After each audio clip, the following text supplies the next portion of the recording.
to set a price and we need to set a penalty.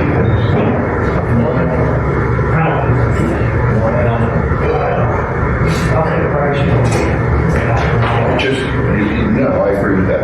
We want to comply.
appreciative of the new lease terms, where it's up to 5 years. It really alleviates some anxiety on our side every year, wondering if we're going to be hosting each year. And then, obviously, from a practical standpoint, we're able to make investments, knowing that it's very likely for the next 5 years we'll be hosting a lease.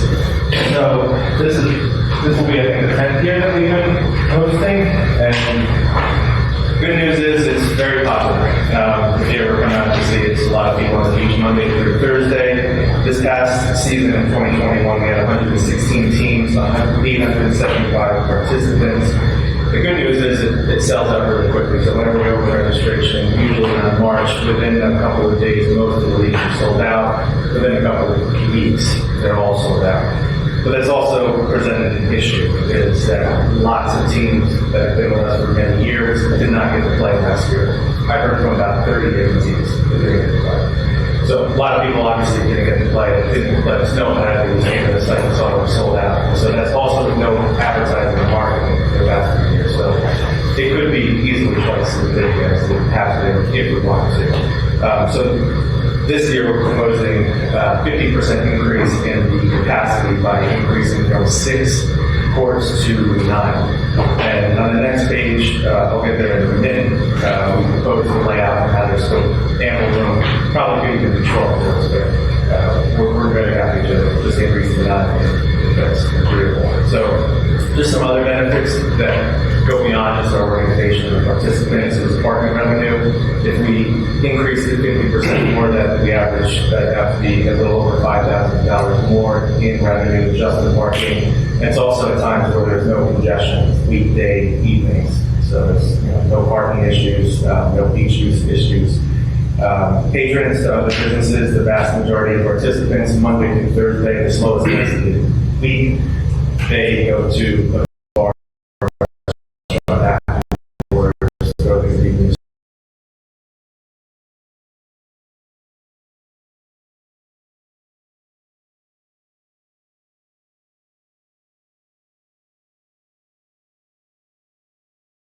who have been playing for a long time, or new people who want to get involved.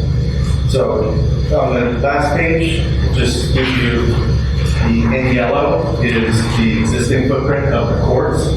And if we expanded 25 feet to the west and 10 feet to the east, that would allow us to add 3 more courts. We have to reposition the existing 6.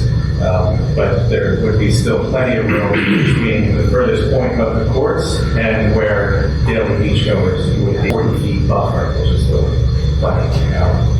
And that's it. Thanks. Any thoughts, questions? Just real quick, you have to go for the special events committee, right, with Don Klein, the beach manager? When we do outside of league hours, we host the tournament that we do. If you want to expand the footprint of the volleyball course, you might want to definitely get with Don at one of the special events. I think it's that probably Sean, who brings the beach here and brings the beach. Yeah. That's right, fine, right? Yeah, that's what I was talking about. Okay. See what was exactly in there. One thing we have concern over there, did they do the original map before our capital room? I don't know. So, do you ever get a capital room for them? I don't think they're temporary. They're temporary. They're really not permanent structures. Yeah. Would there be an opportunity to move it further south? A little bit, for sure. You do run into just the entrance and people that That's right, yeah. It's kind of, people want to come down and set to kind of go, that Straight towards the water. so. I would say probably 10 to 15 feet is still totally fine. But Yeah. can you bring this up to Don? In the past, yeah, he's said possibly kind of things. Not only like to make sure that we're okay with it first before we says anything, so. We don't want as many volleyball courts as possible, like we like down there. Well, I have a plan for 18 courses. I think that's, All right, thank you. you're looking good. Oh, God,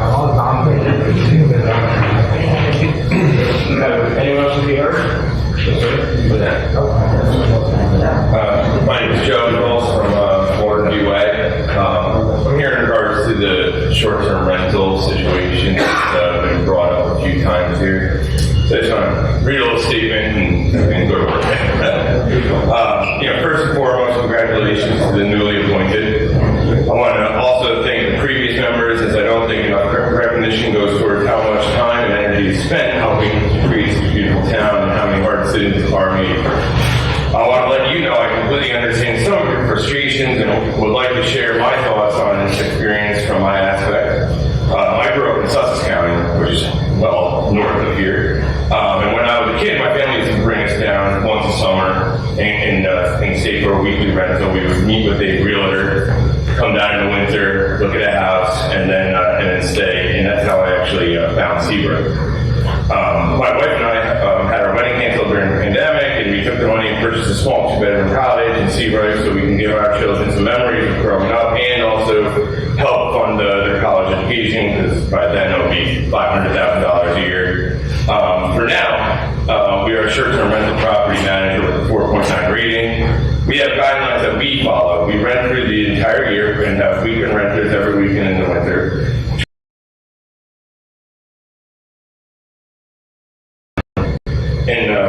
And we also have a lot of wedding states where they have an animal and they have kids and a crib and they always want to stay down for the weddings. They also come down, and it's hard to find a hotel in the area for the weddings that are at the windows by the water and all the other charter houses that you guys have here. So they always want to stay close nearby. The benefit of Seabright as a family town, our typical stay is between 5 and 10 nights, with a few that do a monthly stay as well. We also have a 30-year older limit. I would say 50% of our stays are families waiting to have the experience I had when I was a child. The 30% are visiting nearby families because they grew up in the area and want to come back to where their holidays, weekends with their families. The last 20% I would say are here for the wedding venues and the limited hotel accommodations for them, grooms and brides and families with one another, stay out there and then they don't have to board their dogs and things like that. They can actually make it into a vacation as well. In almost every one of our reviews, it is mentioned how beautiful the town Seabright is and how they want to come back every summer. This is a result of your efforts. The short-term rental platforms are just a new way for the realtor of the old to rent the house. We can check their qualifications and confirm the type of people renting just like they did. New people every week brings new money to the community and lets them have memories in the town. Taking this away would limit that opportunity with no hotels nearby, so spending time in Seabright will become harder and harder. Seabright, in my personal opinion, is not a party town. It's not like the ones down the shoreline. I'll just won't mention anything. But it's a family-oriented place. So your speaker time limit is up. Okay. And I assume it's on the agenda, it's on the agenda today, you probably know. Yeah, just today, there's a revised ordinance for review, so. Yeah, I just want to give a little, my spiel, and just, I have a couple solutions for the idea that I could bring up another time on maybe how we can help create a better experience, qualify people better, work with an Airbnb, work with you guys to keep everybody happy and make sure that your frustrations are met as well. So, and then I have to go to work. So. Do you have a copy of the one we're reviewing today? I don't. Well, then why don't you guys, Yeah. and you could comment on the proposals we were looking at, and I'll forward it to the Borough Council, the Mayor Council. Yeah, I'm happy to do that. Like I said, I've had a few ideas. I don't want my father never said go in with just a problem. I try to come in with a solution and a few that work for everybody. The one thing I wanted to mention, if anything did change, I would hope that it would be for 2023 because we already have vacation families set up. So I appreciate you guys taking a couple minutes to listen, and I apologize for going over the time, but thanks. Will you leave your name and contact information with Chris? Yep, I'll do that. Any contact you heard? Jennifer, would be the time. Great. First of all, I apologize for being here. Would you like if I go over here? It's like some things has happened. Good morning, everybody. It's not often I get a few minutes for a council meeting. My name is Jennifer Krumko, an attorney with Ann Silverman Aaron. All your pictures, so I identify them. And I even got the new ones. So, congratulations.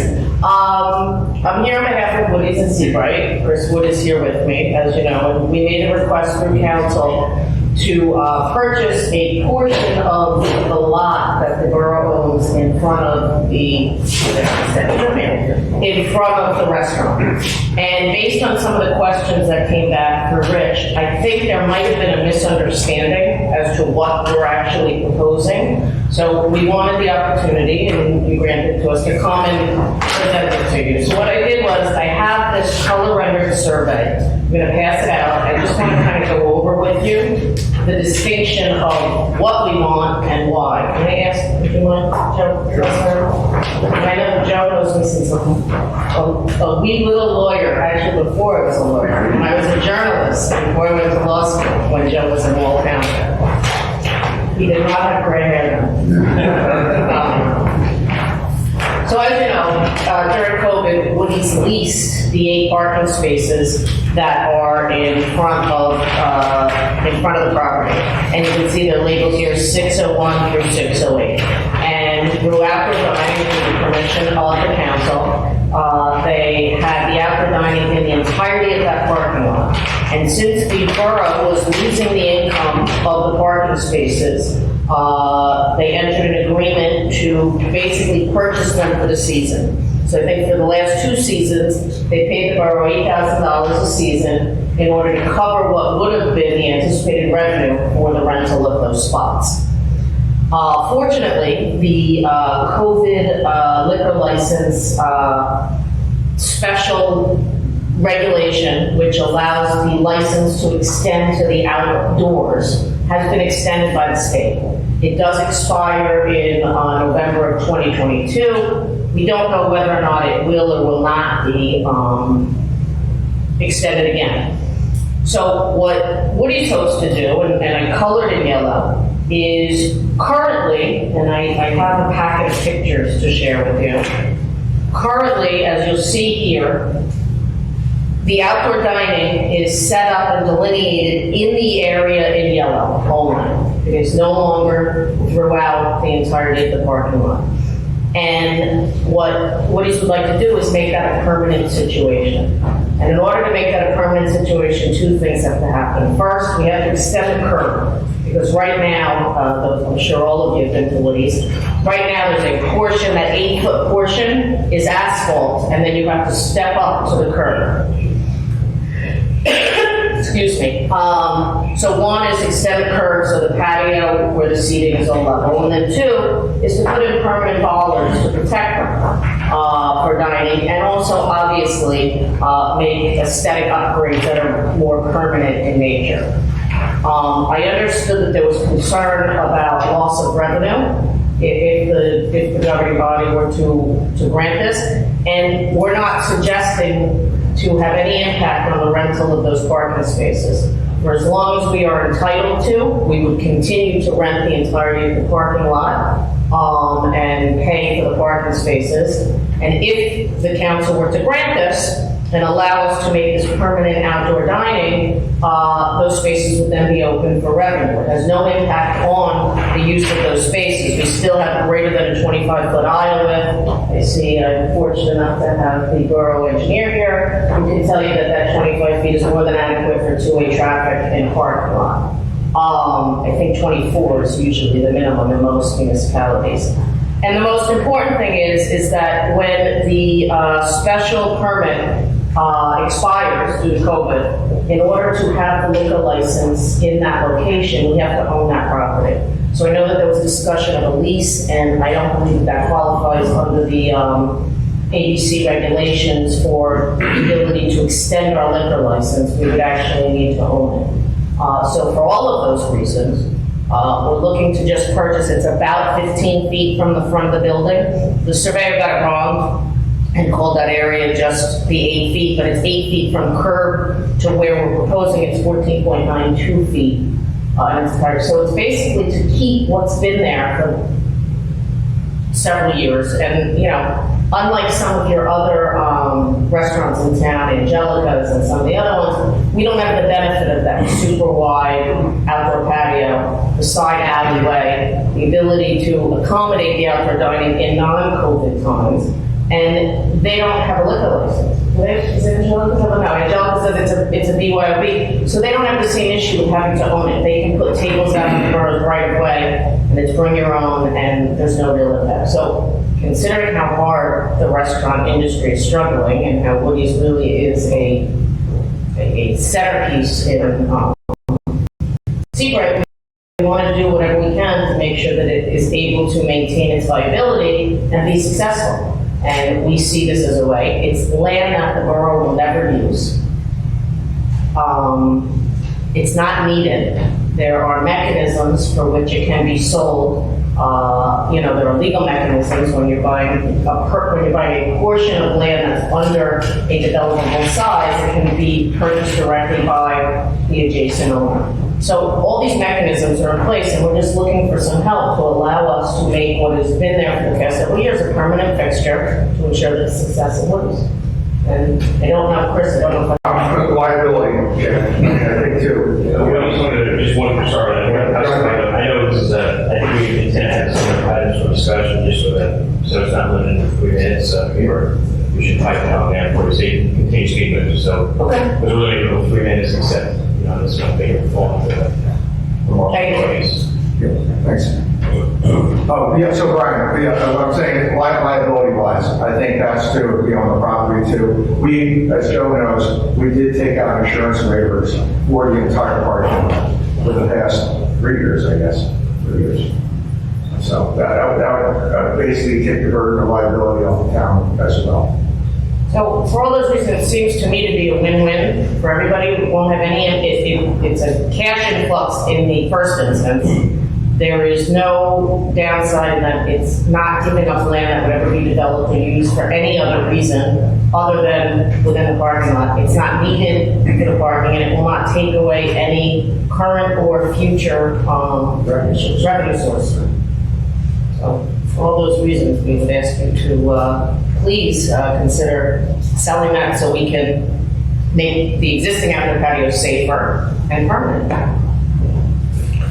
And obviously, we would go to the planning board for site plan approval for any permanent improvements such as the bollards, curbing, whatever landscaping they would require. Happy to answer any questions if you have any. Will I come up during the discussion later, or should we ask them now?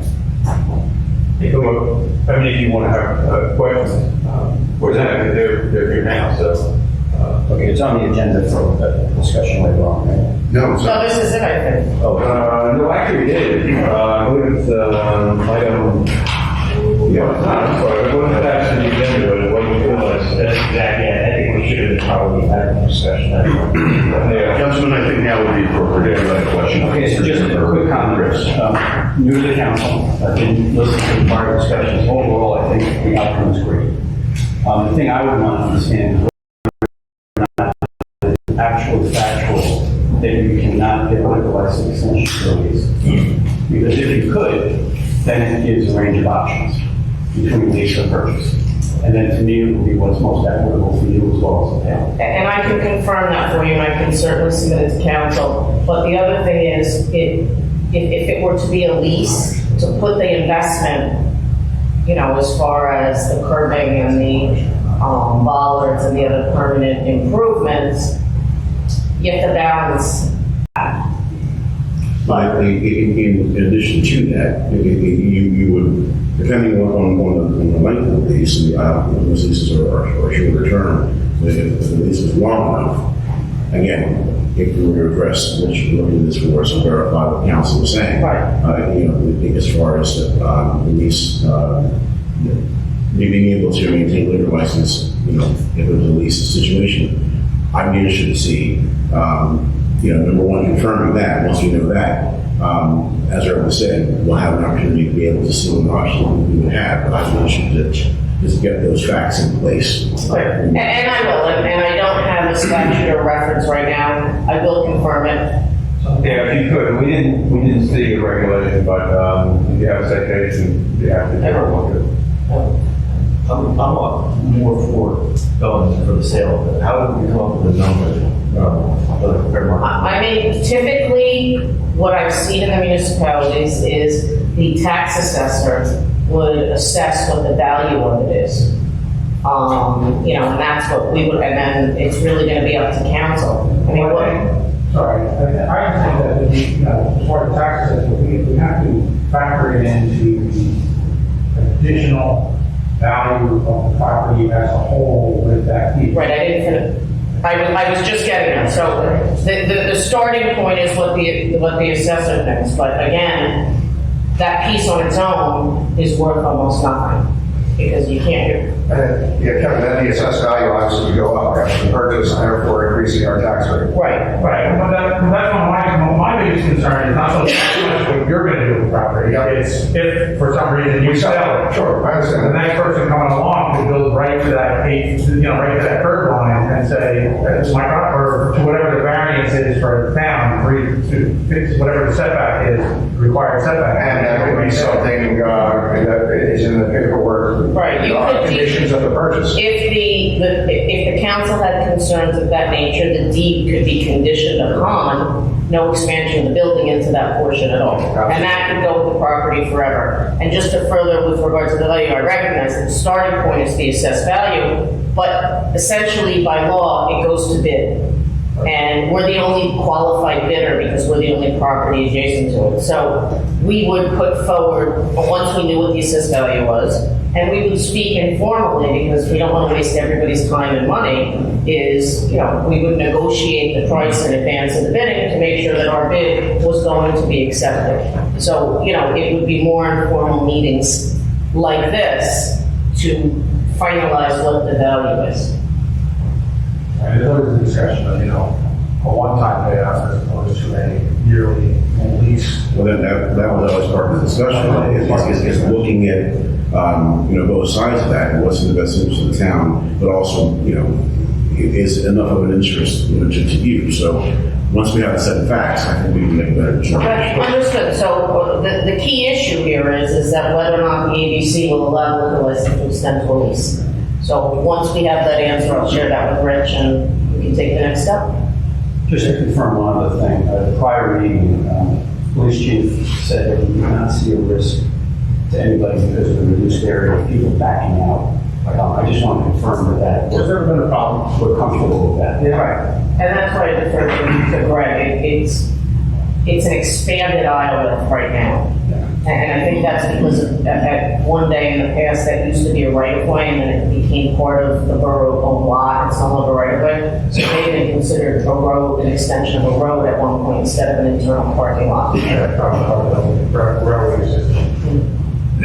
Just to clarify that, your understanding of what is being leased currently in terms of the parking lot is the curb line, including the yellow, and you're now proposing to Everything. Everything, we lease the entire line. Releasing the entire portion. up to the bill, that's Yeah, okay. right, but really, the lease is really for the parking spaces. Right, right now, we're paying for those parking spaces. Every other business in town is able to use the sidewalk in front of their property, even though they don't own it. During the season. So we're not leasing the sidewalk in front of us. What we're leasing is the parking spaces because the borough's losing the revenue from those spaces because we've expanded tables into it. They're just not there right now, we're in those pictures. And that's a temporary. That's a temporary expansion. Through November of '22. Correct. I guess that's why Chris and you want to become a little more permanent How does it get done? in their outdoor. Yeah, we were doing this, Joe, before the extension got, Extended again. another year. So you'd still like to do that this coming year if, Well, you know what, believe it or not, Joe, we might not want to, it puts a strain on the kitchen, to be very honest with you. We might not have the capacity, so. Okay. We like it the way it is, as you see it today. gotcha. Thanks, Jen. Okay, great, I appreciate it, thank And you. you'll get to Rich. Yeah. Thank you, Jennifer. Nice seeing you. Good to see you too, Joe. Rich, tell Roger I said hi. Roger was the township attorney when Rich was the administrator role back in the early 90s. She was our Asbury Park Press reporter. Yes, it was that, I think it was co-star. About 15 years. We never officially closed out remarks from the audience, so is there anybody else maybe leave that line? Thank you, guys, sorry. Next week. See you. Take care, everybody. Any remarks from the audience?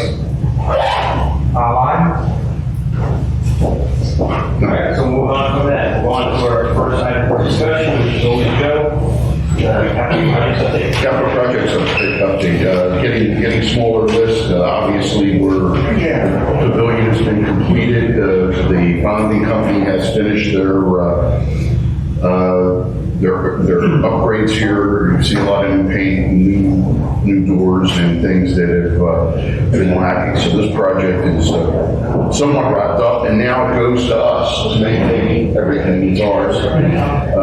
And there's a lot of work, so we're going to have to start, and you'll hear about it February 2nd at the budget hearings. The two big, beautiful buildings now come with ongoing maintenance, and I'm sure Dave and Sean will be talking about that. The municipal complex, Rich has been working with the architect that we've hired to review the deficiencies in the building. And that report just came out. I just saw it. Here's the draft report. The draft report, and that is required for us to complete before we have our discussion with the architect of record to remedy some of the problems that we have with the building. So that's almost ready to go. And I guess the next step is to finalize the draft of our architect that is reviewing the architect of record, and then begin the arbitration process. Well, generally speaking, the contract calls for a mediation process. It's already when we file that claim. So that probably is the next step. That's something we could talk about closely. Okay, so that's where we are with that project. So they're done, they're complete, we've completed. There's a few odds and ends that need to be done. Some concrete work over there at the municipal complex. No. It's operational right now, to a point. Estimates and quotes came back.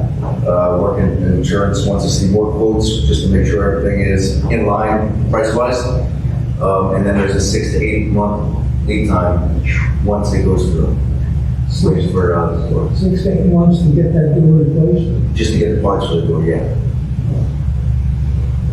So that's an ongoing project. We're dealing with the joint insurance fund on that, and everybody hopes that we can get it done more quickly.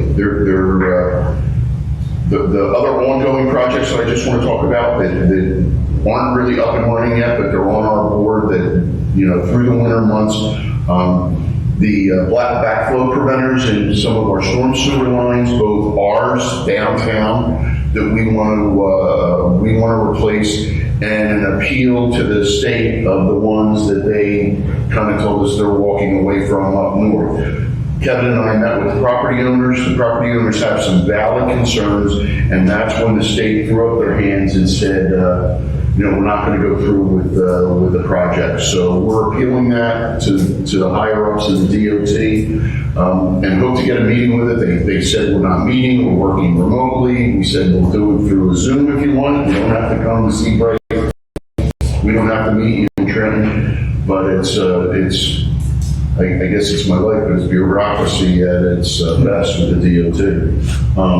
They already bought the backflow preventers. But because a couple property owners obtained lawyers, they are trying to walk away from it. So just to give you the issue there was that the existing line that runs over actually runs under the corner of the one property owner's garage. He basically built the garage over top of it, which he shouldn't have done. So DOT can't replace the line, the existing line where it sits because of that. So they wanted to move into the neighbor's property, basically take a 14-foot easement. 15-foot easement, basically locking him out of that 15 feet of property. 7 feet of which he can't build on anyway because of our variances, but there's another 7, 8 feet of it that he could build on, but now if they want that easement, he says, well. So our proposal was just kick it over to actually keep it within that 7 feet and figure it out. And the property owner was fine with that. He's like, I don't have a problem with that 7 feet. It's the extra 8 feet that they want that I have an issue. which makes perfect sense, and I agree with them, so. Yeah, if he would sell that property to somebody that wants to build a nice big home, they couldn't build it. And that's although the state would have to pay for that, for the easement, he's just not interested. And I understand that. He got a lawyer and then the DOT walked away. There's got to be another way to do it. When we looked at the proposed plan, there's no reason why it has to go 15 feet into that area. It's very, it's 7 feet, and it's still getting off the 89, so. So those are the two projects on the backflow preventer. We had the relining project for the downtown. The prior council dedicated the money we were getting from the feds there, so we're getting proposals on that from our engineers. And then we really haven't started in earnest the other Rumson Seabright Force Main project that goes down Ocean Avenue. Rumson comes across and joins our force main to go to Two Rivers. So a portion of that, a couple of years ago, if you recall, broke. And we did an emergency appropriation with Rumson and we fixed it. But during the excavation and taping of that, we decided we have to do sections. It's another 1,000 feet. I don't think we're going to. So Robson took care of the first half of it, we got to take care of the second half. Because it was an emergency type of situation, Robson had money, we didn't, or they were able to get it easier than us, so they paid for the first half, so now it's on us to pay for the second half of it. So we are, that's on the board for the winter months. Now back to the stormwater check valves, we do have some downtown, we're going to try and get it replaced, I think there's 6 of them down there. We're going to try and get them done. We have some money set aside that covers probably, what about the main $6,000 or something like that for them. The valves themselves are running about 50 for the 6 valves. So it's just a matter of, the rest of it's a matter of installation and removal of the old valves. So we're hoping well with the budget meeting, we can get those numbers, at least what we need to get those done downtown. And the sewer line project, we've already got on first, so hopefully we'll get that this year. So those are the 3 projects that are currently on the board and we're working towards starting those projects. That's all I have here. Joe, Yep. I have a question on the concrete repair work. Is one of the engineering firms still sign on to that, or they back away from that? We wrote the engineering firm and said it was your design was our problem, so who's gonna pay for that? And we're still waiting for the answer on that. Can we ask them for some sort of an indication, are they going ahead, or they? Yeah, I could ask them for an update. Just a quick question. When Jack and I worked in town, we happened to wind up on that piece of property. I want to go back for a question is being discussed. And I can certainly see the owner's issue there. With storm mitigation and limited flooding, a major priority for us. There's no recourse for an individual to build his garage over the pipe. I don't know, I guess the DOT could, because it's not our pipe, it's the DOT's, it's our flooding problem, so I guess we could be party to that. I'd have to. Crossed into their easement, they already had an easement there to build over their easement. I don't believe they had an easement. They're trying to obtain an easement. And this is one of those things that was built back in the 50s or 60s, they put it in, and they just put it in because it needed to go in. There was no easements put in place or anything like I that. don't think there is an easement. Yeah, we may have some culpability in this because of inspections and everything else, but you would think if flood mitigation is the top priority, anybody that builds a garage on top of the pipe would have some responsibility in this. Maybe Rich can give us a clue. I don't think the DOT ever had an easement. You still shouldn't build over the top of the pipe whether you have an easement or They not. may not know it was there. They may not have known exactly where it was. I mean, if there was no restriction on record that they would know either through an easement or something else, it's kind of tough. But Well, the pipe does come out at the other end, at the river, when that guy's talking, so he knows there's a pipe there. all right, maybe we Maybe he didn't know exactly where the pipe was. And I don't know who built the garage. Was it the current owner? I don't believe it was the current owner, but I'm not 100% I don't know the answer to that either. Maybe we can talk, get some background. And the valve is one of those inline water, yes, that's why you need to get to the pipe. Well, not really, John, but I don't want to belabor it. The backflow preventer on this one probably will be at the end of the pipe, at the river. But the DOT, I guess, in their infinite wisdom, wants to replace the whole pipe. No, from what I understand, they're putting that one in at the sidewalk. Okay. They're putting that inside the, like, basically, they're putting a gigantic box at the street side. Okay, I was going in there, so the water's gonna come up to that valve and then stop, and so it won't come up out of the, vent. So is there an action there? Quite all the way down. I don't know the answer at this point. Councilman, I don't know the answer. And then you just put the one on the end, and then they don't have to touch the pipe. Solve all problems. We talked about it with them. I think they want to replace the whole pipe. You know, and they probably want to get an easement because they don't have an existing, so that they can maintain it and do all the things that they want to do. But I'll get Roger and Rich to get involved to a Did we ever get any forward motion, or did anybody ever look into the issue with the sewer pipe over by Donovan there? The additional, the cost that was involved because somebody else screwed up? Well, we are waiting for a report from our engineer that did the project. I saw him the other day. He was with Jack and Councilman Booker. He said he's going to get us a report on that. Okay, I don't see there's some kind of recourse we can get there for the cost, trying to reduce some of that cost. I don't know if he's entirely sure that it was their complete problem, but if we can, we will. One more thing, it's not our project, but what's the latest on the bridge? Sure, as far as timeline. The sign's going up.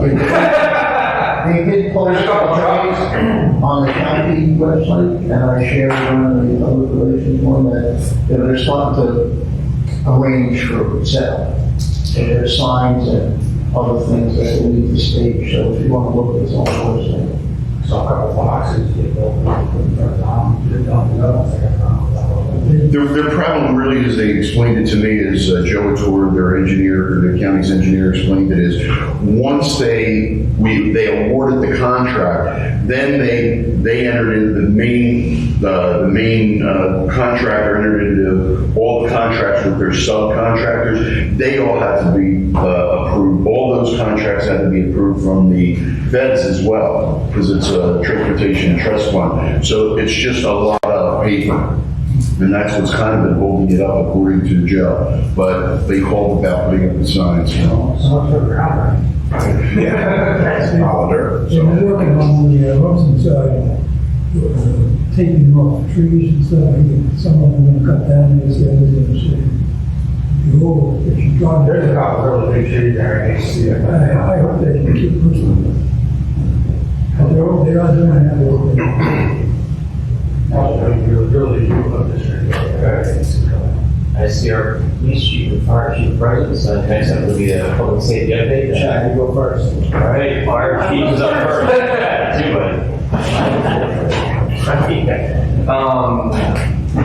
Real quick, just to close out 2021, we did 493 calls, which is about 100 shy of what we did in 2021. So, we're still maintaining that really good, in my opinion, response time. Our total response time is just over 4.5 minutes. That includes all the mutual aid we do. In town, it's just under 2.5 minutes. And just to reiterate, that's from the time that you call 911 to the time that the fire truck in front of your house. 2021, we offered 570 hours of training, which total to just under 3,000 total hours of what these guys put in for training collectively. With that, we did over 50,000 hours of people in the fire house for the entire year of 2021.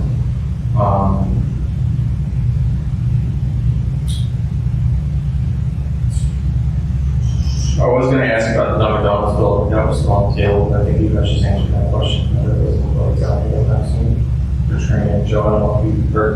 No, I'm not.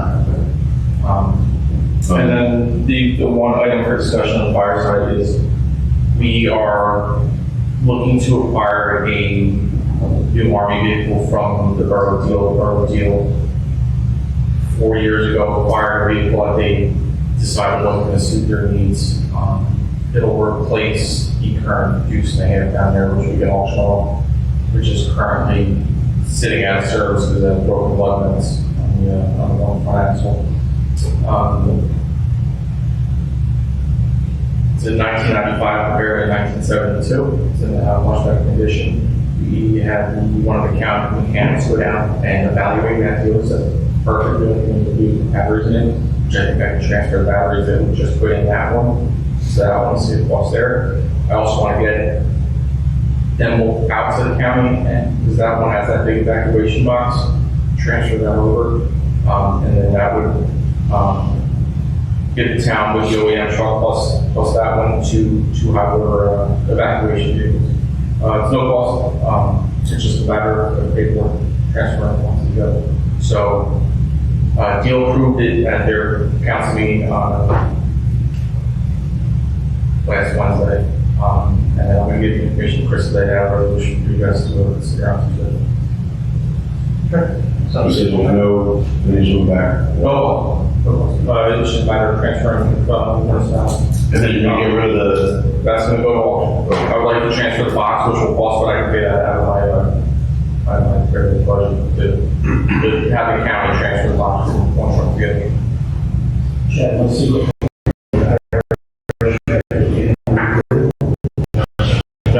So like I said, we use the county public works to do all of our highway and things like that. So we have a kind of a good rapport, and he went down there and did an evaluation. The only thing that truck needs is batteries, but we just put batteries in this truck last year. Yeah. So I'm confident that I can transfer that battery out to this, and then we also have that.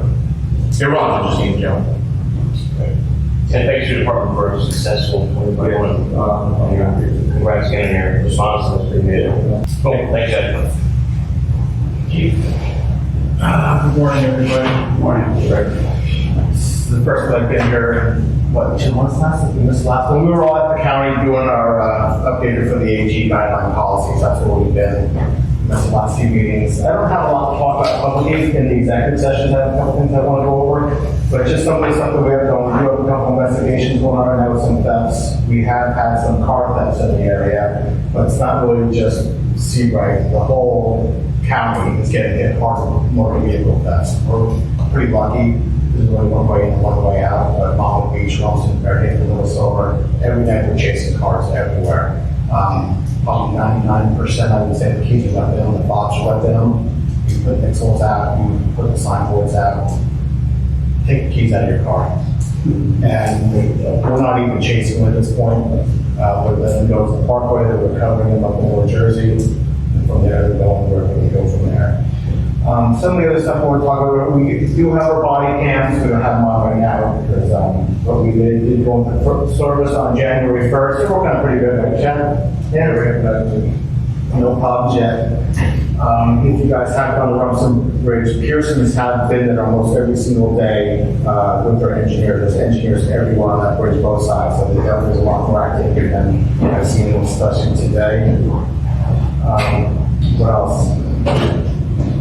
John is already working on the parking and the parking kiosks for coming up here. We're already working on the parking lot. We talked about parking passes. I know we have to talk about the increase for the meters itself, but I know it sounds like it's far away. It's not that far away. It comes up on us quick. And one thing you guys know, we can have everything ready by May 15th, and by May 15th, it gets turned on and the system crashes. It always happens. There's so many things involved, but we do need to really get on that and make some decisions. We're for parking passes, in which lots we're going to use, which lots we're going to be allowed to use. Jeremy knows some of the stuff that we're talking about right now. We'll talk about in the executive session or another time. Also, the other day we had a snowstorm. It was only a couple inches. Sean did a great job. I know I was working with Jim and John that day. There really was not any kind of issue to where we needed to go and write everybody a ticket if they can move their car immediately. It wasn't that much snow, it got moved pretty quickly. We are allowed to use some discretion if Sean had a big problem getting through. we know what we're doing, it's a snow ticket. I felt like last year we had some issues where we wrote a lot of tickets, and by the end of the day, the judge dismissed most of them because people were in Florida, people were sick, people had COVID, people were elderly. Some of the properties, we don't even know who wrote the tickets to, and some of the sidewalks, so we did run into some issues. I have spoken to Brian about that, we'll talk about that in the next big snowstorm, because just writing a blanket, every single person in town just doesn't seem to work, it's a lot of work for us. Right, I don't know how you guys feel about that, but just, Yeah, next week, we'll discretion on that one. yeah, So we make sure we use our discretion. Talk Like I about said, there's been so many people just couldn't get out the shovel. If you were anywhere with shovels and the trucks go by, sometimes they get this high and it's rock solid, people just can't do it. Chief, I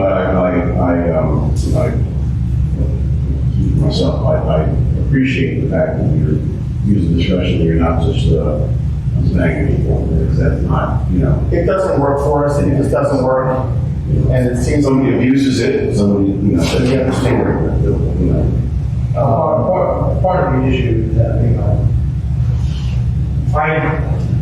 I agree with your discretion, and I completely agree with the action that she's over there. But we've had some, the residents, just want to frustrated, because it's not getting done, because cars aren't getting moved. And that's why it's all came up.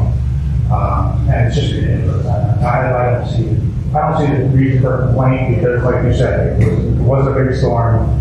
And usually, But this is why it all came up in the first place. when I'm on the phone with Sean that day, me and Sean talking all day long. If Sean has an issue, we'll be out there. But I didn't have an issue. Sean knows what he's doing, so we definitely have it down. As I said, kudos to you guys for taking care of it. Also, for notice too, is I know we wrote Angelic, there's a lot of tickets in the past few weeks. This was a nightmare with the fire things up there, this and that. So if you see now, everything is gone off that front sidewalk. Technically, that's just closed. Well, they're way back open, they've already reached out to put some more tables and stuff out there, so they have to go and get their permit again. I know myself and Tom Hagy have been involved with that. That alleyway is just packed too, so it's something we have to work on. I don't think we're gonna have that outdoor dining anymore, right? From the Ocean Avenue? That's a good question. Yeah. We have that every year, we allow it. No, Maybe not a lot. The extension, will that happen? Oh, this not year? the street, Ocean Avenue, we don't know about that yet. Oh, we'll talk Well, you about can decide whether to put the permit or it. not. Yeah. No, I mean, in the street, I don't know if the DOT will allow it again this year. Oh, it is street, I think it's a sidewalk. Yeah, it's the street thing is dead. So then they go back to the regular sidewalk ordinance. The big issue there is how much that sidewalk. So, not just for Angelica, but so. Everybody. Everybody else. Yeah, that's gonna come up this year for sure. And they take full advantage of us. They take full advantage of us. They pack as much stuff out there as they can, and they're trying to make a buck, I get it. they ask them to make jump up figures and what it does. Plus, some other complaints I can talk about at executive session, but we don't know. Yeah, we're on the employee line. That's That's what the What's that, John? The employee lot that we use from Scribbles. There's a cost involved in that last year with renting a fence. So if that's a go, I'm gonna throw that in our budget request. I would make sure you do. Right. At least I consider it. Yep.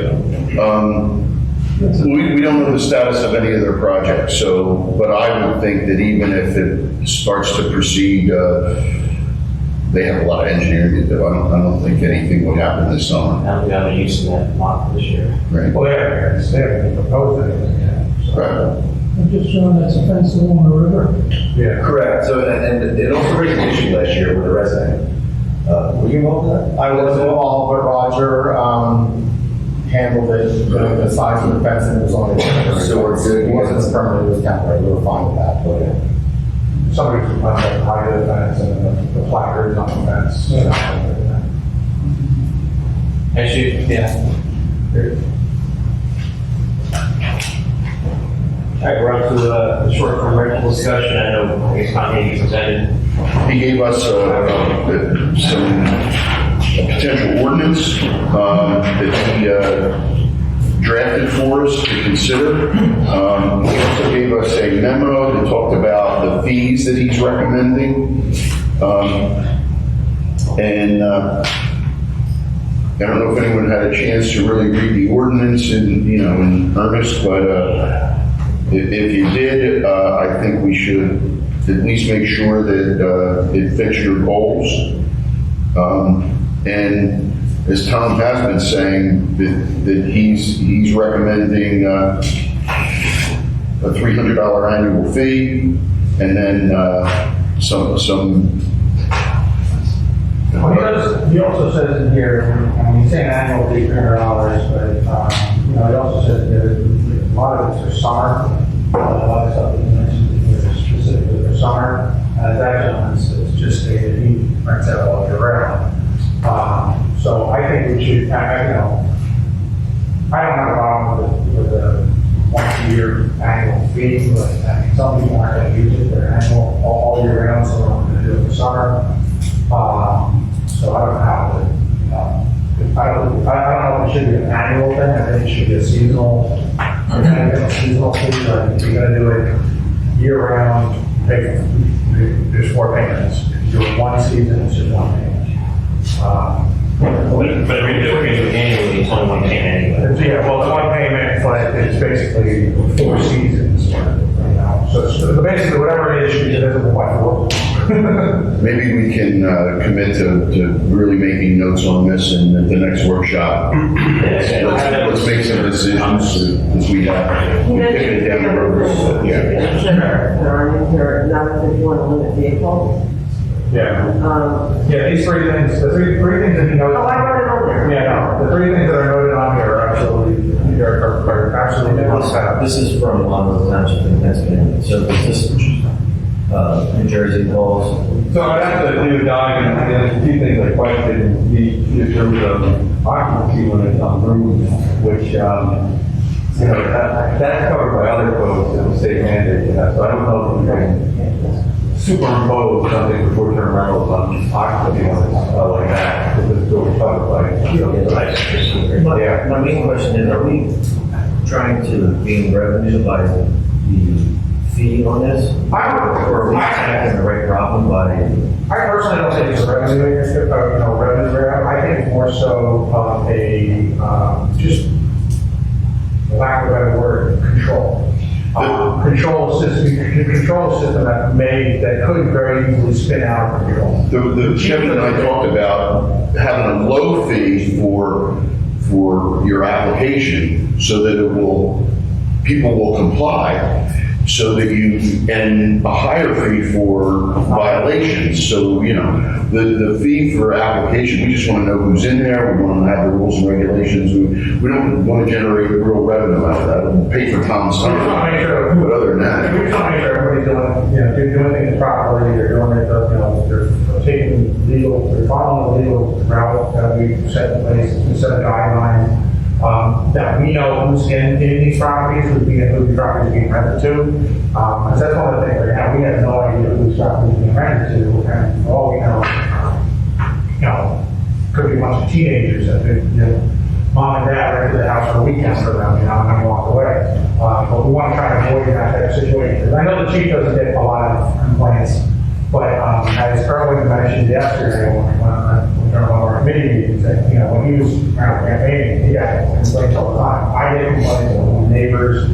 It's been on the agenda a few times, and a lot of people haven't been showing up to voice their opinion. Chief too. It's the typical thing, it's that it's just Hatfield. I don't want to start Hatfield for the rest of the voice and my neighbor. I don't want to throw my neighbor under the bus because I have to live next to my neighbor. And if heaven forbid, I throw my neighbor under the bus, I want to rent the property. And my neighbor throws me under the bus, and then it just gets a name on the situation. So it's one of those things it's one of those situations that I mentioned yesterday that,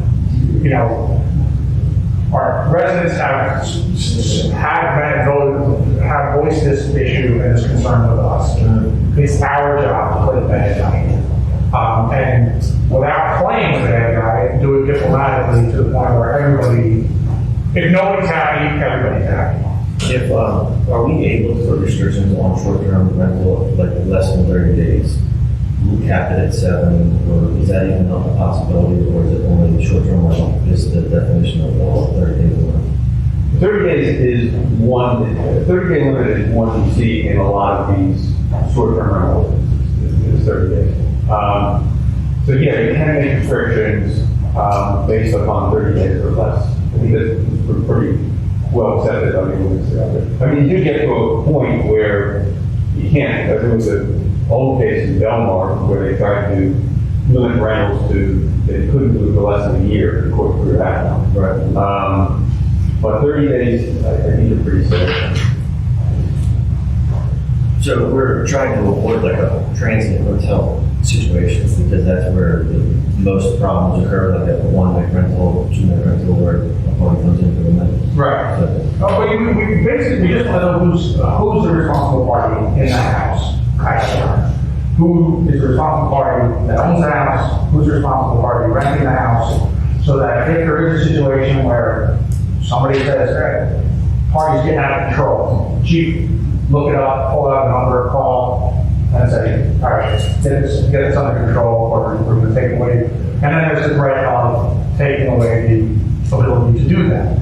X amount of. But somebody's still gonna have to call us. Right. yeah, somebody's gonna have to call me. I mean, they are still gonna have to call us. Right. Even if we know the person and they, complete our guidelines, I don't think we control for that, so it's. Well, that's the other thing too, is like we can't, right now we don't have anybody watching the internet for postings. This ordinance also specifically calls for a single family residence, like, so say Joe registered, but what happens if the house was owned by LLC? That would be not a single family residence, it would be owned by process, so they wouldn't have. There are a few of those. Well, I think that was when you said it there, and I didn't correct, obviously, from someplace that way. I mean, they're probably talking about the structure, not necessarily the owner, right? A single family residence owned by a person or by an LLC, or by whatever.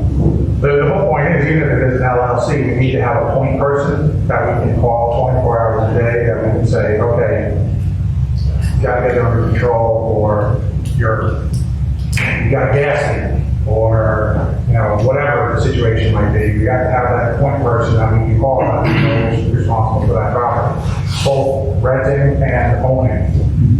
Because, if something happens, it's all a matter of covering our ass in the event of a catastrophe.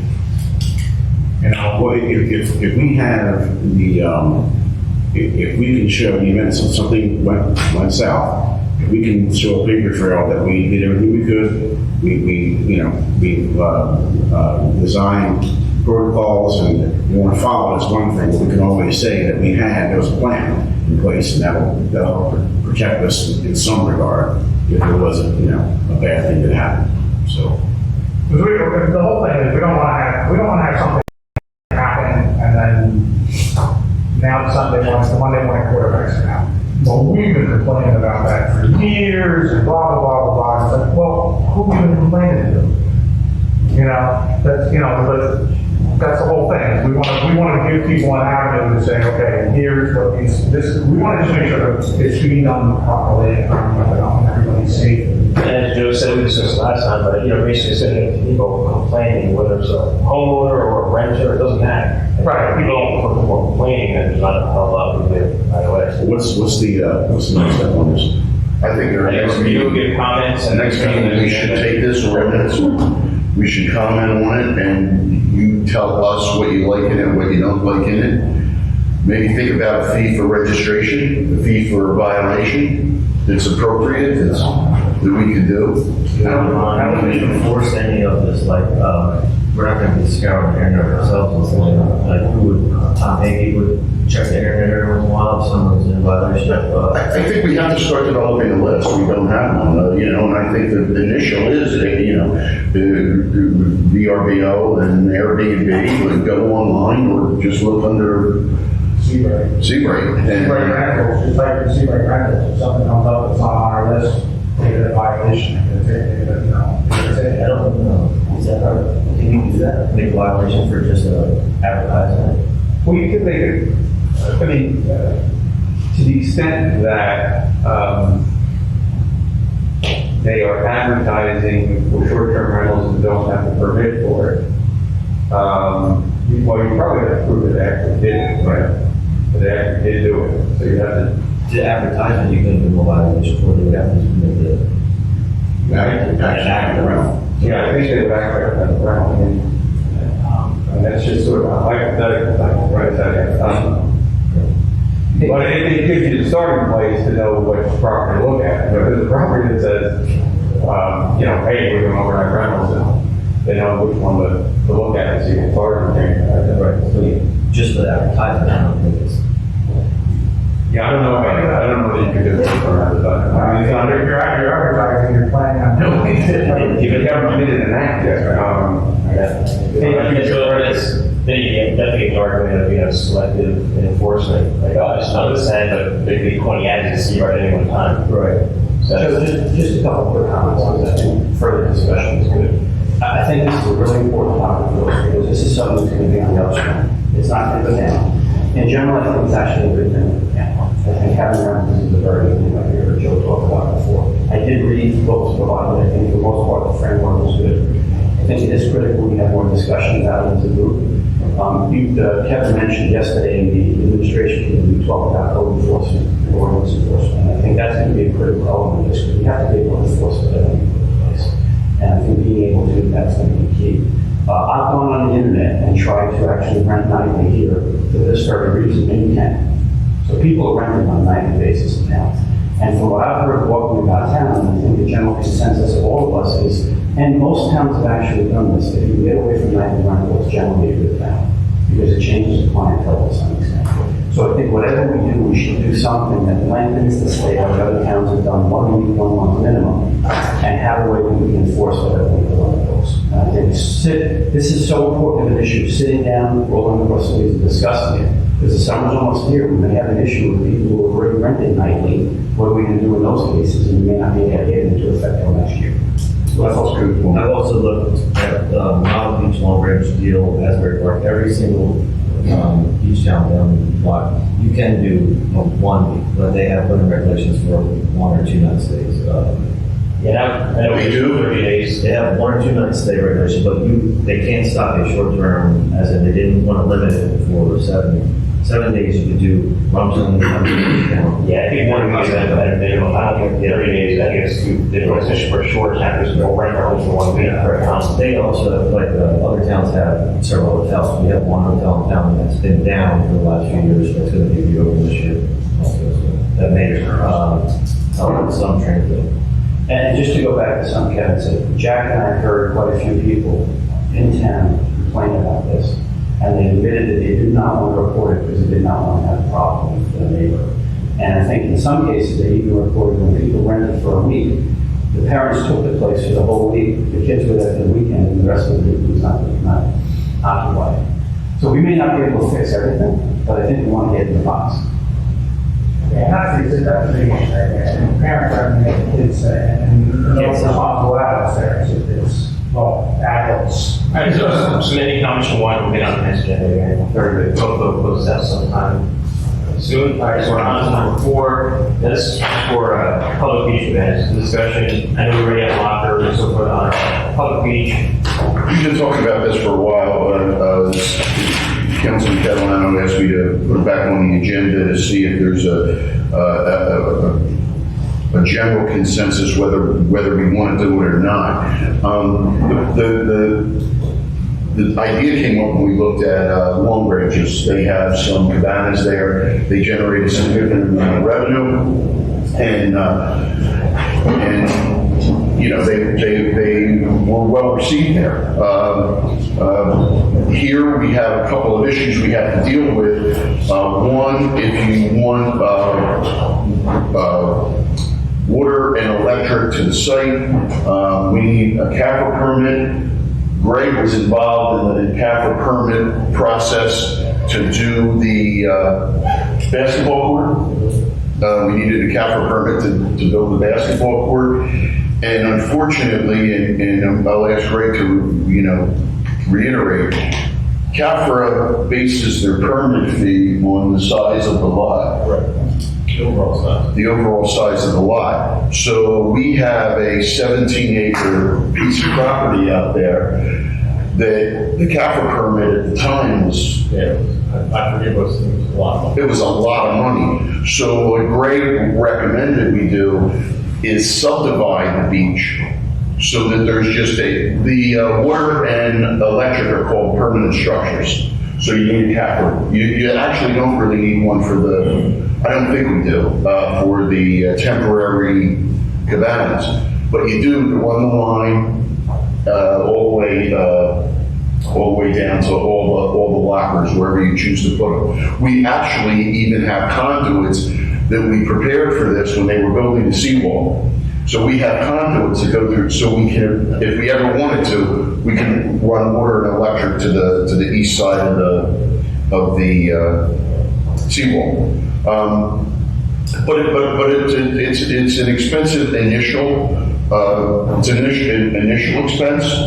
But do we have the desire to make that happen, even if it's not going to happen this summer? Do we want to talk about it and go forward? I had the budget somewhere. I should have brought it when we looked at it before of what it would cost.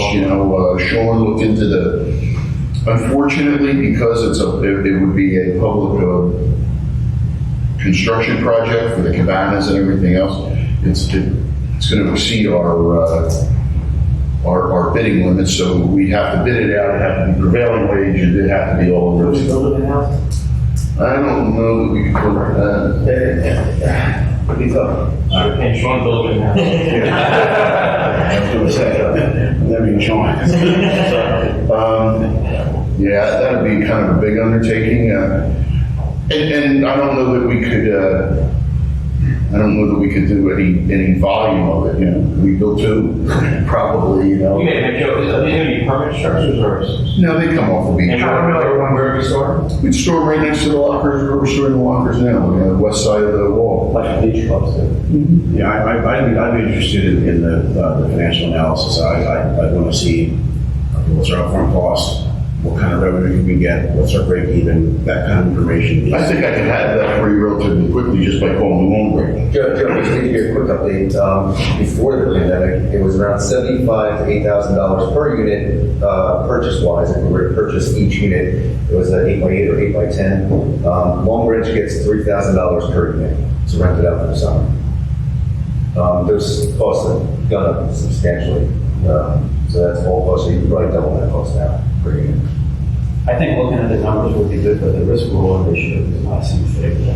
Because you got to put infrastructure in place, and if it's storm damage, you got to replace it all. Otherwise, they become obsolete. And if the things last 4 years, the numbers don't work. Well, that would be all part of the analysis. It's all of the above, and then before we make a decision like that, we can look at everything. And there's the ancillary questions of, if you rent a cabana one year, does that give you a rate next year? Or do we do it the way we do the lockers, where it's first come, first served? You have those issues that, Other towns have figured that out, but I think Erwin makes a good point that there's the financial side of it, and then there's what's required from an infrastructure perspective to make it all work, and what's the shelf life of those improvements and all of that stuff. So are we willing to look at those things? Yeah, I think you should actually have the numbers in front of us. It's not the same thing as we do with paid parking. We look at all the costs, we have to buy the kiosks, we have to do mining, all that stuff, so we figure out how to use that together together. I mean, the beach makes the most money for the town, so having like the bans makes a lot of sense. I agree conceptually, but if anything else, we need to see what we're getting into. I suspect it may make sense even after all of that, but seeing it is important. How difficult would the subdivision be? Not very difficult to plan, just getting it through CAFR. Sorry? Just getting it through CAFR is really a time thing, but it shouldn't Well, really. it doesn't matter what we do, that's an issue regardless, so. But the plans and then getting it prepared are easy. It's just, doing like CAFR. What other beach towns have public bans? I know Elmhurst has them, they've had them we've been engineering for a long time, they've had them for at least the last 4 years. And they take the same thing, they have the infrastructure out there permanently, they take trucks on and off, they've been filled every year, it's very rewarding. So they had it for 4 years. And they've replaced them during storms. The infrastructure that we've had, the seawall there was not damaged in the last hurricane, so then it was just more cleaning out the infrastructure more than replacing. So the costs there are going to be difficult. But everything you put in is plastic, so it lasts forever, because everything originally there, put everything was metal. And that was, an every 5-year replacement cost. But they're sold out every year. I think it's worth looking at the numbers, right, because we won't be able to fit any more cars on the lot, but if it's a money-making proposition for the vans themselves, it's probably better buy it. I suspect it will work, but I expect to see that, but we still don't see it. It's also cost reward for the people that use them, too.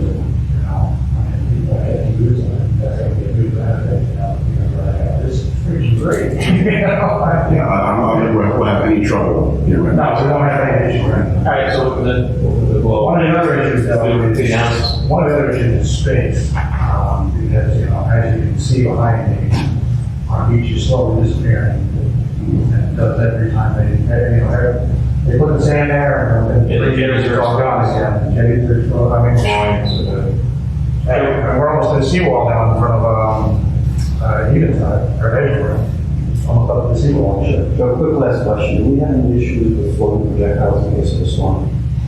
We do. We have, we've talked to all the beach clubs about anchoring them, if you recall, early on, and, there was a bit of right after the storm, a lot of the beach clubs, they ended up in the river, or they ended up in the condos across the street from wherever they were.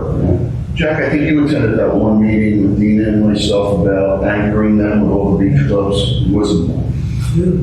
Related is the boats that are put in the storage, you get a bad storm, a number of those boats ended up over one of the storage. Wow, that's a major problem. I remember seeing a 60-footer, 150 feet inland from the river. Put it bow on the person's deck. But to answer your question, we didn't have a seawall here before, so if you place it behind the seawall, I think chances of us losing them are diminished, and they are insured. So we do get insurance proceeds from the JIF if there's damage. So when something comes back, we'll include the total estimated cost for capital, construction, infrastructure. I think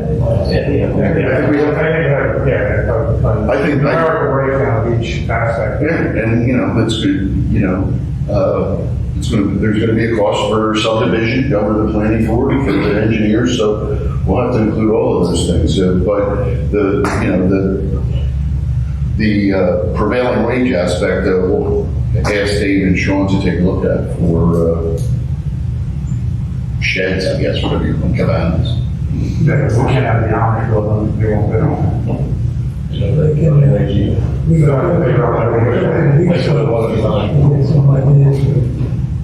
You can put in electric and water, you have to set it up because you have risk of injuries and fire. We went and visited Edgewater, and they have a pretty good process where it's just a 4x4 coming out behind the cabana, and then there's a quick connect to a junction box and the cabana itself. And the water, they have their own showers, but Long Branch has one of it's a central shower, one shower that has like 3 or 4 shower heads on it. It's on a big pallet kind of looking thing that, that's where people, so they don't have individual water in the units. It's basically just electric for like the mini fridges and Phones and laptops. And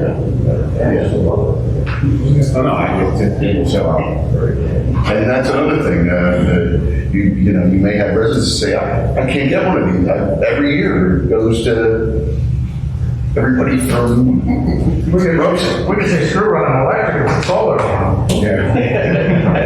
know that. Yeah. All right, we'll come back again. Actually, you want to speak to the Comcast ordinance? Well, Rich really gave us a memo on it. It's a D5 in your package. It talks about some of the issues. It's a cable franchise renewal.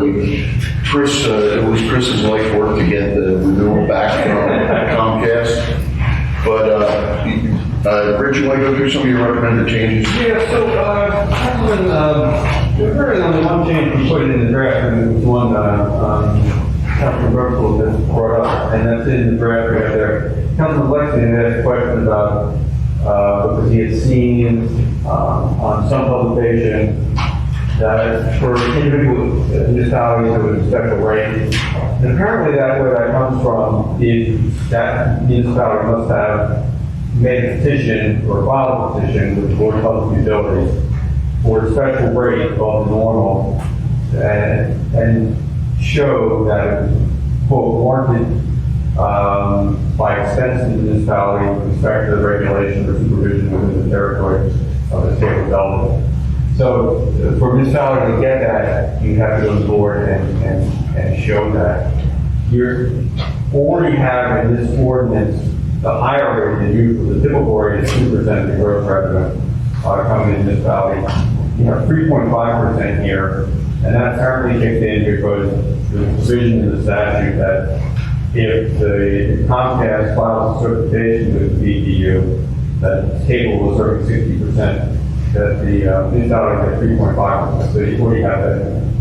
So I suppose we can talk to the municipalities that have that higher rate and see how they did it, but you have to justify it. I guess that's what I'm saying.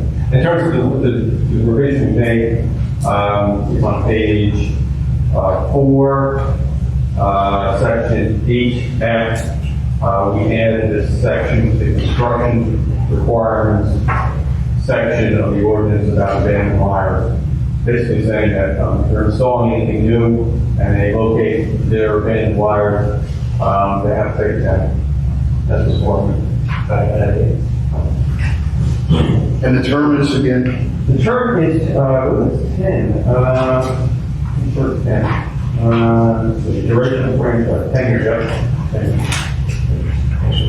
Richard, I did read through it. Can you translate that to numbers, like what we presently earn from it, what the range is 3.5 versus 2? Oh, I'm sorry, I don't have those numbers. I don't know. We get the franchise check for January, they're usually around $20,000. Well, that's the annual cost that they pay us, or? That's what they send us a check for that. And I think your previous ordinance, you were at 2%, right? So maybe it'll be more. So right now it's roughly about 20,000 a year at 2%. And if it goes to 3.5, because they cover 60%, it's whatever the number is, 40,000, 38,000. I guess we can ask them for exact. Well, we can find that We're easy. carried every year. We have it in our, it's in a revenue, in our budget. I can find that out. That's good to know. I just wanted to get the scope of what the number looked like. Like, the first 7 pages of your budget has all your revenues in it, and you'll see the cable franchise thing. And you'll see last year's, or the prior years, and then what's anticipated. So So, Brandon from Verizon also. Probably the next step is when you're satisfied with what you want to request of Comcast. If it's this or if you want more, we should go back to them and say, here's our proposal for what you would do. Obviously, if we can get it, we should probably. Oh, they put that in there. They put it in. They put 3.5 in. Oh, that's okay. That came from Comcast, so that came from their direction. I would suspect if you wanted to get more than that, we need some We need special Proofs. Yeah. special proofs from somebody. Yeah. I mean, there are these people that I guess do that, but it's not going to be valid. It's not much more money to get that. Money. Proof that we made, so. In that case, I don't want that. And my main thing is to make sure that they can pull down anything over. Yeah, it's my efforts. They keep, well, that's not all wire. You back and forth, and, I don't know, is this abandoned wire section, is that adequate? So, I think you're still going to have that issue if they're going to deny it.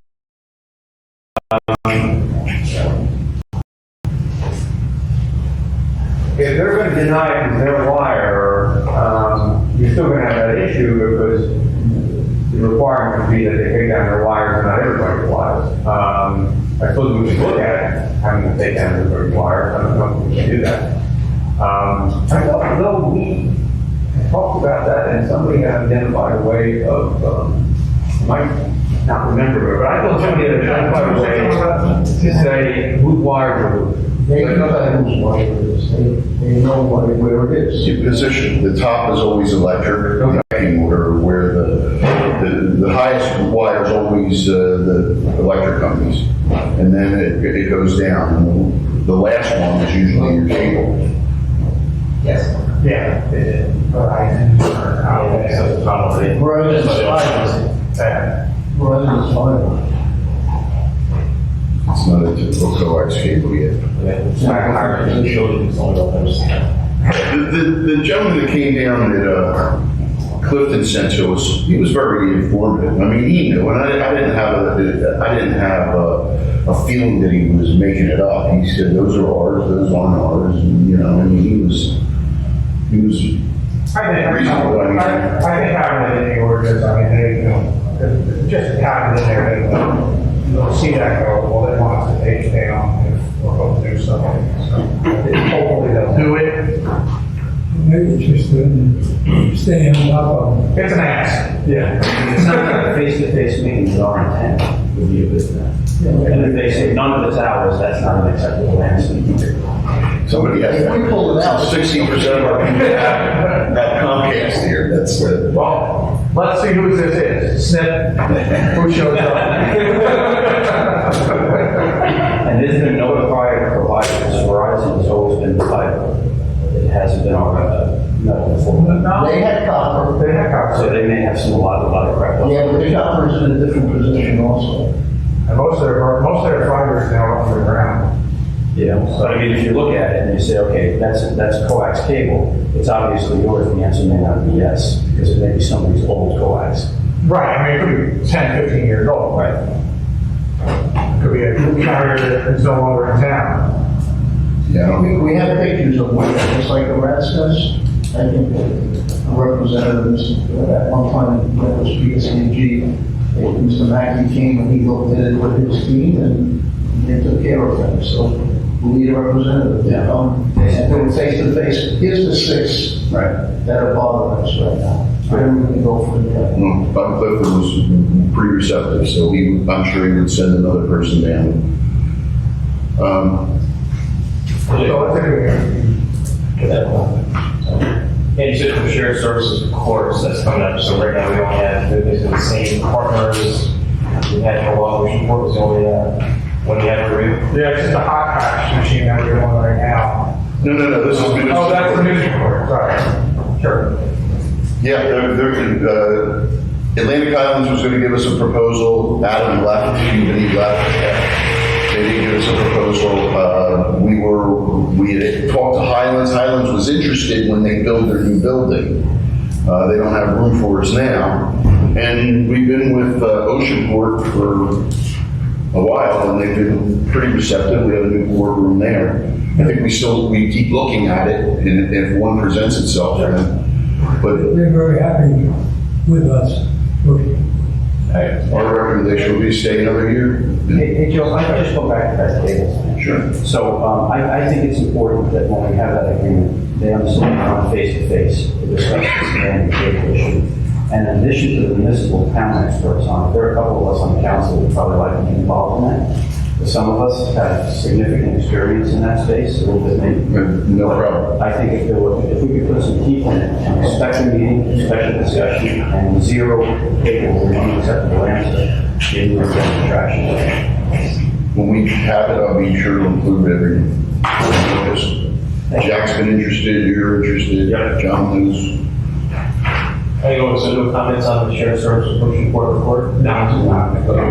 And then, so Chris, I know you received all the bids for the viewing platform on Center Street. It's the access and The, customer, Considerable. the bids were really widespread, ranging from about 31,000 to 70. Should be 49. 75. So, engineer did their due diligence and recommend low bidder, but, the The attorney. only qualified, right? That's what it's. I would, when you see that kind of spread, it makes you wonder if there's a typo or something. But again, it is what it is. Who built the platform on,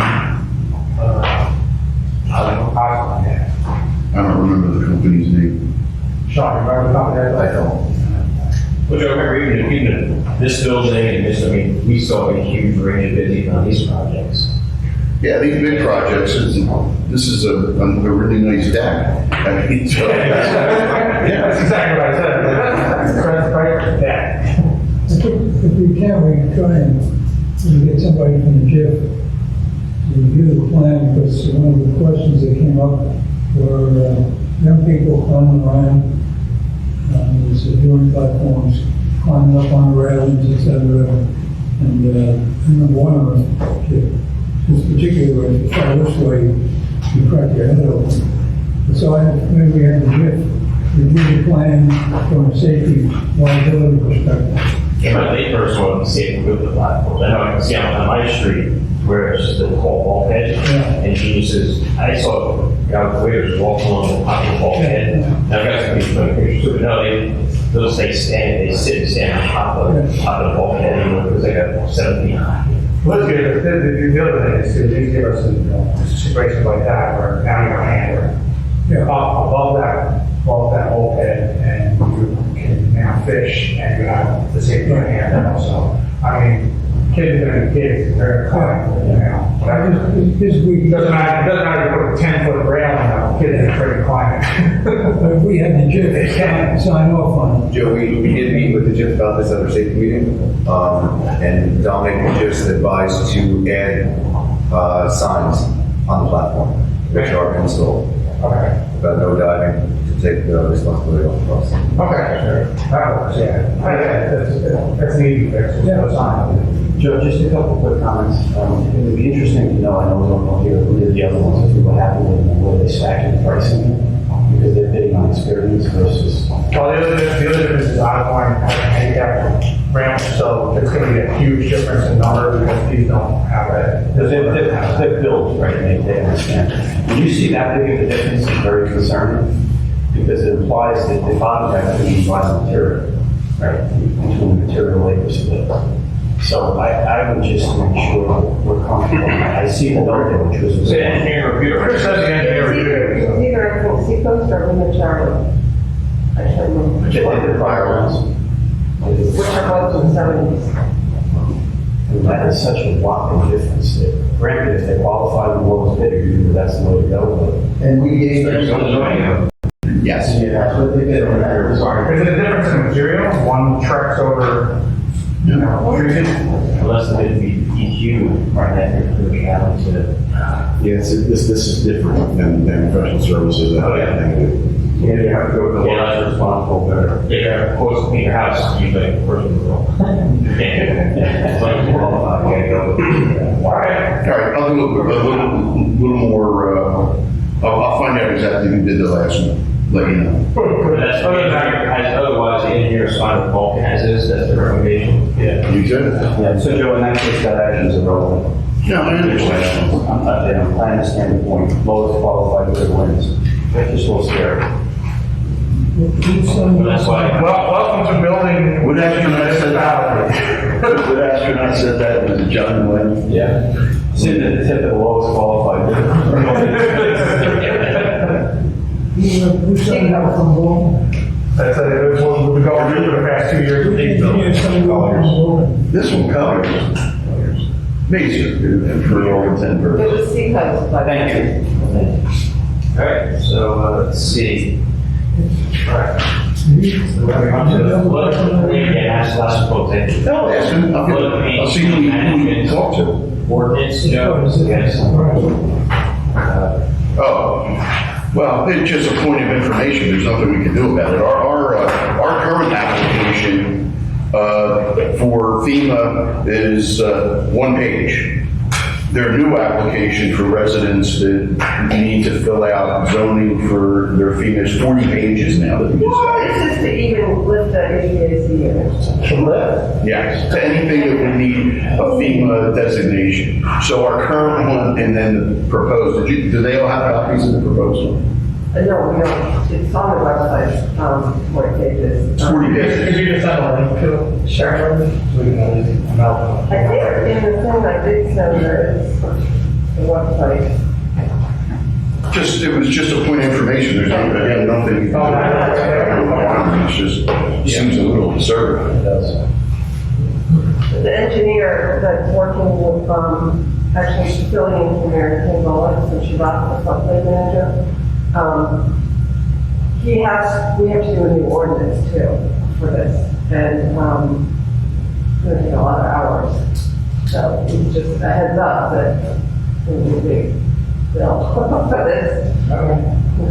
And this is in effect as of June 15th. We have. So anybody that applies after June 15th has to go through the process. Yeah. Try to put out next one. If you're raising your house, you're quick prices now.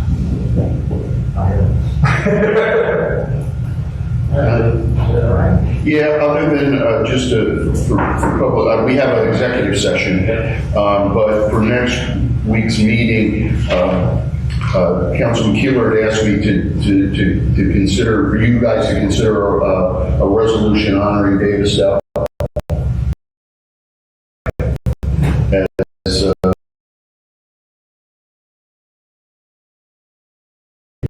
so well, he's stepping down. I think he's still going to be active and, jumping on the rib, but he's out of the leadership role. Yes, Okay. Now, why would you actually get off the vehicle?